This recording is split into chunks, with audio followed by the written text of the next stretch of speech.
Welcome back to another episode of the House Husband Diaries.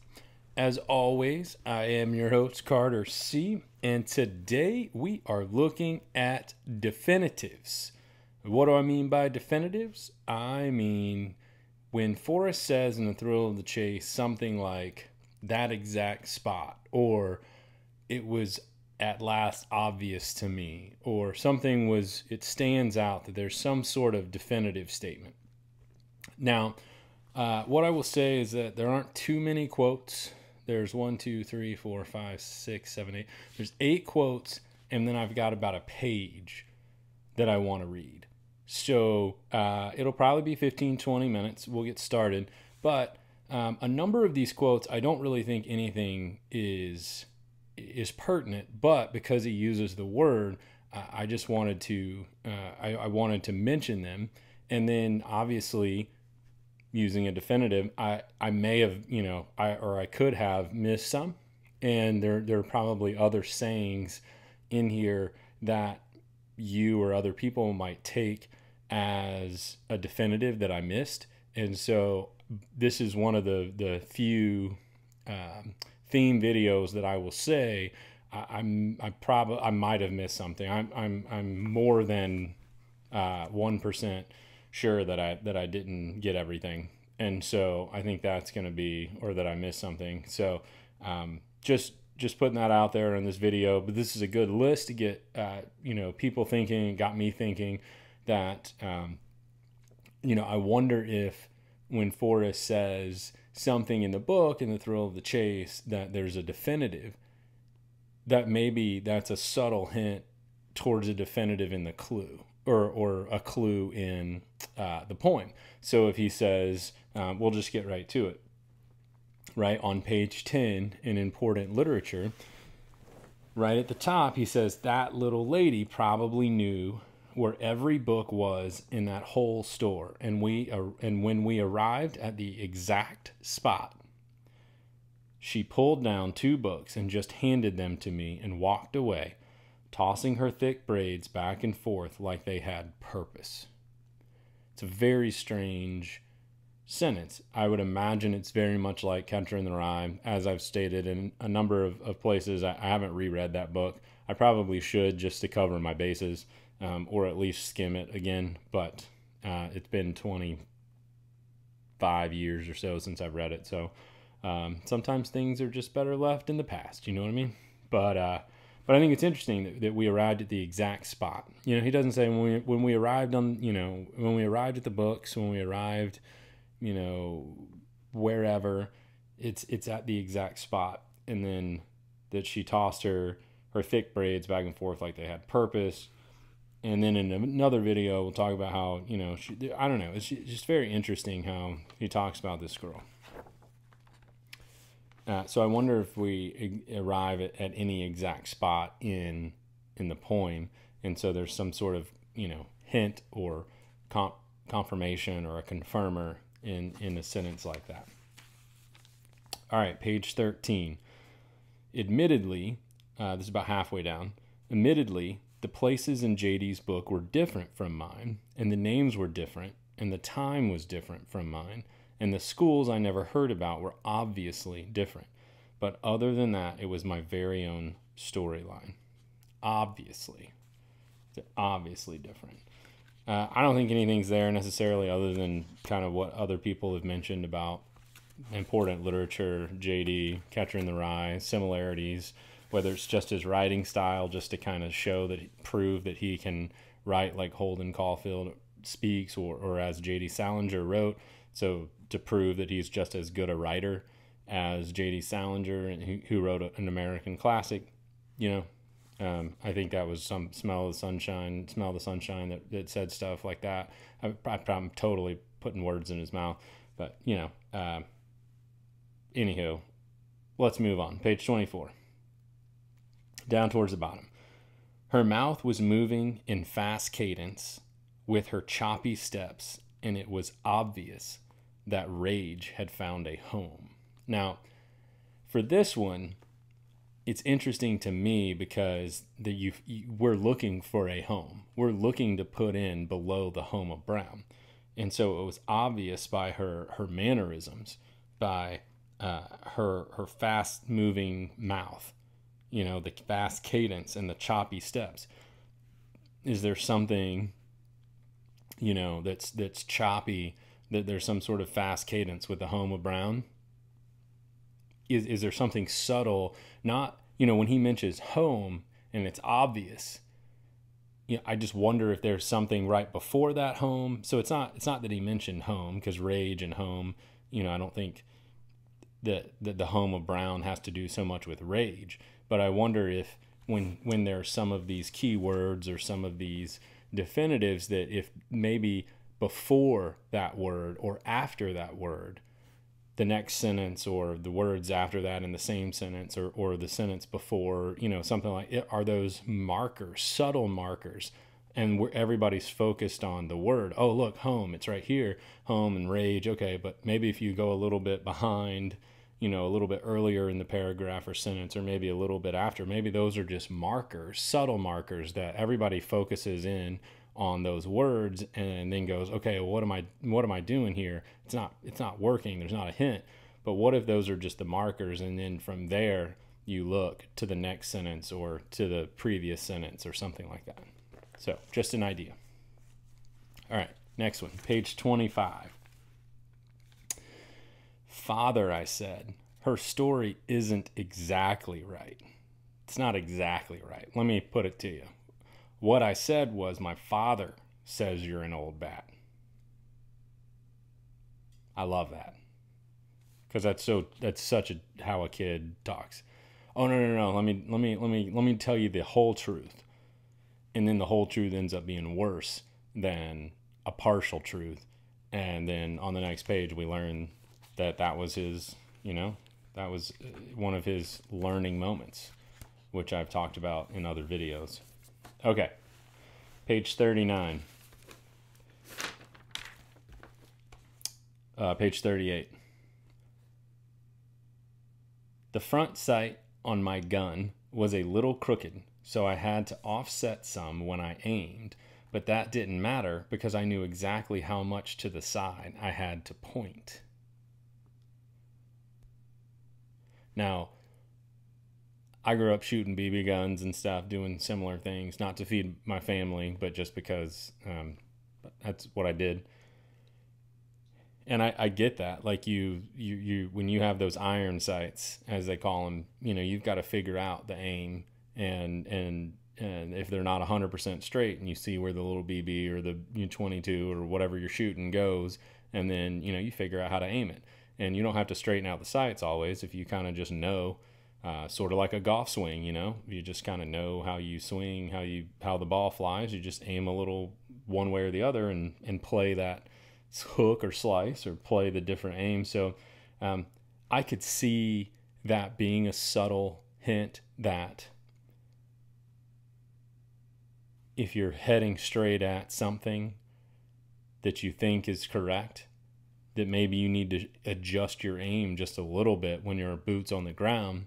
And that's why people are missing this by 200 feet, because everybody's going straight here, and you just need to adjust your aim just a little and find the right track. I could see that being some subtle hint. I don't know that it is, but I could see it. If somebody came back and said, he said you need to adjust your aim, everybody's missing it by 200 feet. I could totally see that. All right, page 96. Whoops, flip too far. I love this sentence just because, as I've said in numerous videos, numerous times, that Pope Field is about 25 miles or so from, I don't know exactly how far it is. I'm sure in some videos I've said 20 or 15 or 30. But anyway, it's not far, 20, 25 miles from where I live. So that's kind of neat. This brings this western Rocky Mountain chase a little bit home. That flight had been many years before, 13 to be exact. On the 13th of July, 1956, I had taken an old T-33 jet trainer from Stephenville, Newfoundland to Pope Field, North Carolina. What? North Carolina? So a number of people, I mean, this sticks out like a sore thumb covering up Philadelphia. I mean, it just sticks out. So I wonder how much of a subtle hint it is to anything in the poem and how much it's just, the writing style, and he's just saying it's just there as a distraction because it's so, people just notice it so much. What's interesting about 13 and on the 13th of July? Is there anything about July 1956, any of those numbers? And I have not looked into it. All right. I'm going to switch. I'm going to do the last two quotes, and then I'm going to go back to read that page. I'm going to end on that. I just think that's going to flow better. Page 131. I knew exactly where to hide the chest so it would be difficult to find, but not impossible. So he knew exactly where to hide this chest to make it difficult. And then each individual's idea of impossible and difficult is somewhat different, I would say. So 10 years on, it's not impossible, but it has been very difficult. As difficult as he thought, I don't know, but difficult nonetheless. But he knew exactly where he wanted to hide, and I think a lot of people take that to mean, oh, well, that has to be Yellowstone when he was a kid, and I would say not necessarily. That he knows exactly where he knew exactly where he wanted to hide. He's had a lot of experiences, and I think a lot of times when you're a child, you think, as he says in Flywater, that this is a place all my own. I'm the only one here because that day you were the only one here, or the next week you were the only one here. But then 40, 50 years go by, and the nation grows in population, and Yellowstone becomes more popular, the country becomes more affluent in general, and so more people travel, more people go and visit Yellowstone. It's become much more populated in the summers. You've got people from overseas that come, tourists. So those places aren't what was maybe a great place to hide something 50, 60 years ago, 70, 80 years ago, may not be as good a place or as secretive a place as it once was. And so, maybe something was found in the last 20 years that was a special spot later in life that would have less traffic. Who knows? All right, page 137, and then we'll get on to it. The later bronze castings of the bells are exactly like the wax originals I took to the foundry. So I always think that's interesting. Like, why? I don't understand why he put that sentence in there. Because he makes wax bells and writes words on them in elevated letters. The later bronze castings of the bells are exactly like the wax originals I took to the foundry. So, duh. And I don't mean that to Forrest. I mean that in general, like as the reader. So, to me, that's an aberration. Like that's I'll have to get Smell the Sunshine's, since he's a word guru.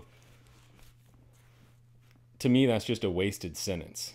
There's no point in saying, like, we know that the wax original, you take it and then the casting should be exactly like the wax original, right? Or at least that's the idea. Maybe you don't always get an exact replica because something messes up in the casting process. You might get a bad batch or air bubbles or something. I mean, I have no idea. I'm not a caster or an artist of any repute. So I wonder why he uses exactly like the wax originals. Is there something about wax originals? Is there a wax museum? Something interesting exactly like the wax originals I took to the foundry? I don't know. But We have the bronze chest. He's obvious. I mean, the sentence makes sense. The bronze bells, cat talking about the casting, and they're exactly like that. Could it be a subtle hint? Did I just give you the key to unlock the solve? Dun dun dun. I really can't wait to find out where this thing is hidden and what this silly situation is. I'm so fascinated. Alrighty. So, I'm going to read this. It'll be about 20-minute video. I'm going to read this, page 102 to 103. And this is just, I think, the way this is written, I think, captures a lot of people. It's something, it's obviously, it stands out. But I'm just going to read it, and then we'll talk about it. So page 102, and he says, and I'll come back to this, because these pages are just chock full of different themes and different ideas and different keywords. But I'm gonna go down to the bottom, right? And it says, why do the yellow and purple flowers flourish where no one is there to see? The answer is at last obvious to me. No one obvious to me. The answer I already know, is at last obvious to me. No one has to see what is there. The grass sees, and the trees and rushing waters of the spring creek also see. Is he talking about the place where the chest is hidden? There's grass, there's trees, and there's rushing waters of a spring creek. Very well could be. What has made me think that I had to see the beauty that is there in order to confirm its existence? That's what I think is so interesting. There's beauty everywhere. It's not just necessarily because I saw it that there's something beautiful out there. We are all here only for the pleasure of others. Everything living, only for the pleasure of others. Of course, that's it. Another definitive. That's why the stone marker said, and smile at a homely girl. It had to be pounded into me. What had to be pounded into me? That's why all of Philadelphia was reduced to a thumbnail, to show me that each one is as important as the all, myself no less than any of them, and no more. It seems obvious to me now that we are all temporary statements, like a cut bouquet on the living room table, to make brief comments in passing and maybe cause a smile, then go on to make room for others who will play their parts. Thank you, Mr. Shakespeare. When this realization hit me, at last I knew, if I cannot enrich those with whom I interact each day and cause them to be better for my having passed their view, then I have wasted my turn. That I succeed in this endeavor is not as important as it is for me to make a solid try. For if the try is sincere, I have succeeded in whatever failure resulted. Kiss her on the cheek and whisper something that she will later note in her heart of keepsakes. Open the door for her, not to make her way easier, but just to say you care. Be there when she arrives to let her know your time with her is important. Silence can be well understood if she sees an approving look. So now, at last, at least for me, I know. And if no one should ever think of me when I have passed this veil, it will be of no consequence, for I have finally found my way and at peace with all of it. I know, that's a ton. It's a lot, and I tried to read it slow enough. It's about a page, and I could have added in a whole nother page or two that leads up to this, and it's all just chock full. I love the ending of this. So I'm going to start with, I kind of said the beginning part, but I'm going to start with the end. So I think what's interesting about this, the more I read it, is the last paragraph, and I mentioned it last night on my live stream with Logical Searcher, and he says, so now at last, at least for me I know. And if no one should ever think of me when I have passed this veil, it will be of no consequence. Really? It's of no if nobody thinks of me, it's no consequence. Yet I've hidden a multi-million-dollar treasure, written a treasure map in a riddle poem, stuck it in a book, written a book, which is a crazy memoir of crazy stories that don't seem to match, which is a riddle in and of itself, and you've left it out there. Absolutely no way do I believe that you're okay if no one ever thinks of you after you have passed. There's no way. That's not why you would do something like this. You do something like this because earlier, everyone,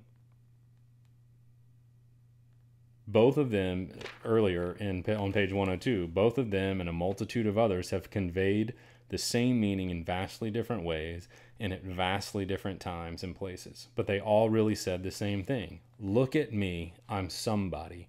Please don't forget. So we forgot. But as long as this treasure is out there, and as long as this has gone on, Forrest will be talked about. And it's gone on for so long at this point. And I think the treasure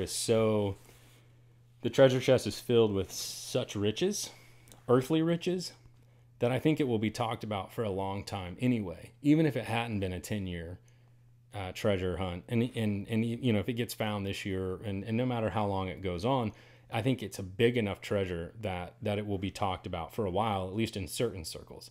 And now that it's been going on for so long and so many searchers have been a part of this, it's just growing. The kind of the infamy in a good way, and the lore behind this is it's everything that other people, people still talk about John Wilkes Booth. People still talk about Lee Harvey Oswald. Not as much anymore, but it's still talked about. And those are for negative things, but this is is a positive thing. People will find negatives in it, but it's a positive thing. So he says, and if no one should ever think of me when I have passed this veil, it will be of no consequence, for I have finally found my way and am at peace with all of it. I'm not saying that Forrest isn't at peace. I do think he's at peace, but I think part of why he's at peace is not because people won't think about him. It's that he's put something out into the ethos that will make people think about him. And then he buried a whole bunch of jars and put his autobiography in there. I think that's correct. So then obviously, in 2,000 years, when somebody digs it up, they're going to think, man, that guy, he must have been somebody special, because look at this jar, and look at, you had to be a wealthy person to have one of these, and then to write your own story. Or, I don't know what if it says autobiography in there, what if his autobiography is written in the third person? How awesome would that be, right? Maybe I'll do that. I don't know if Fenn did that, but maybe I'll just start writing my own autobiography in the third person and be like, that guy Carter was amazing. You should have known him. And then bury that in jars, and then people like 100, 200, 300 years from now, dig them up, and they'll be like, whoa, this guy's freaking amazing. Look at this story. Wow, he was like a superhero. Totally gonna play a joke on people 400 years from now. It's of no consequence. Doesn't bother me. If nobody thinks of me, I'm just gonna write my autobiography in amazingly embellished ways. Only 15% of which is true and 85% is made up, just to make me sound more awesomer. Did I get that right? That's what I thought. Only 15% has to be true. Perfect. Well, as you can tell, I'm getting silly. And so anyway, I just wanted to read all of that, talk about definitives. You can come to your own conclusions, because I know you will. And I hope you let me know what some of those are. As always, I have a lot of fun doing these videos. I have a lot of fun interacting with you in the comments, having guests on the show. When we go live, if you don't like to go live, I'd love to have you on. We could tape something, and then if you don't like it, we can throw it away. I'll definitely keep it your privacy. I'm not a big fan of if you don't want to put yourself out there, then I'm 100%. I back you up. And but if you do want to come on, if you want to talk about Forrest Fenn stuff, you want to talk about anything in life, I am an open book. I love to talk about all kinds of stuff. And so just like, subscribe, keep watching, and thanks so much for stopping by today, and I'll see you on the next episode of the House Husband Diaries when it drops the next time.